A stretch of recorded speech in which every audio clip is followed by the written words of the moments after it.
In Europe, where US and Chinese officials have begun trade talks in Madrid, focusing on strained economic ties, a looming divestiture deadline for Chinese short video platform TikTok, and Washington's pressure on allies to impose tariffs over Beijing's purchases of Russian oil. US Treasury Secretary Scott Bessent and Trade Representative Jamieson Greer arrived at the Palacio de Santa Cruz, which houses Spain's foreign ministry, shortly before Chinese Vice Premier He Lifeng and lead trade negotiator Li Chenggang. This marks the fourth round of high-level discussions in 4 months, as both sides struggle to prevent their fractured relationship from collapsing under President Donald Trump's sweeping tariffs. The last round, held in Stockholm in July, resulted in a 90-day trade truce that eased triple-digit retaliatory duties and restarted flows of rare earth minerals from China to the United States.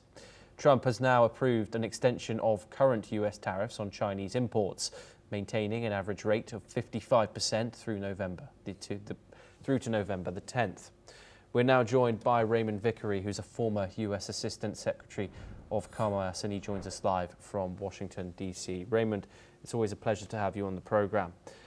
This is the fourth round of talks in 4 months. Each time an extension is granted.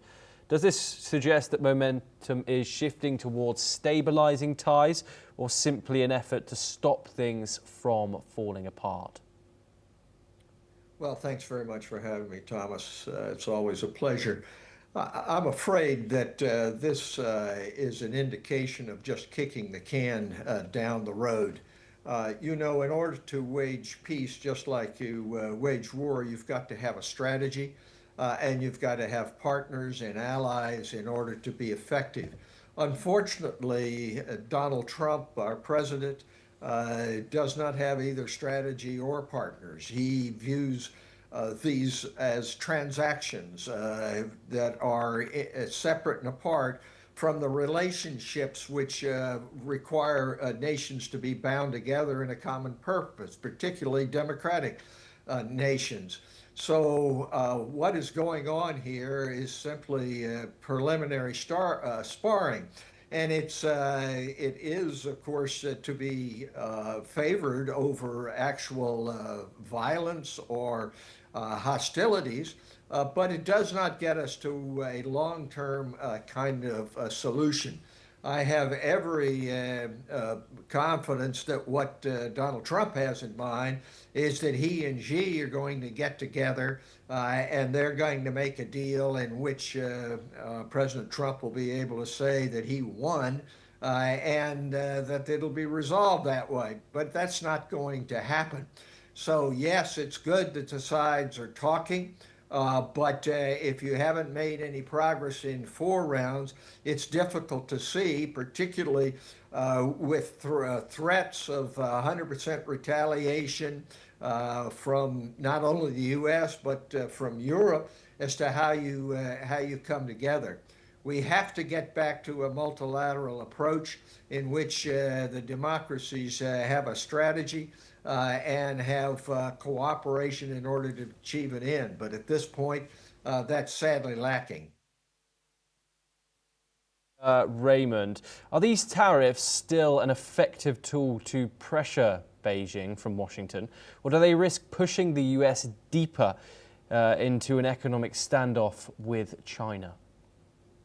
Well, tariffs are not a end-all. In fact, it's unclear whether President Trump even has the power under the U.S. laws and Constitution to do it. He's certainly pushing the envelope at the very least. Tariffs have not proven to be an effective instrument of international policy really at any time.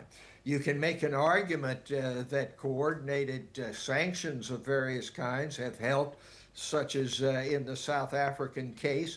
But these ideas that you're just going to wall off others by threatening tariffs and that somehow the United States is a fortress America economically and really doesn't need the rest of the world is a non-starter.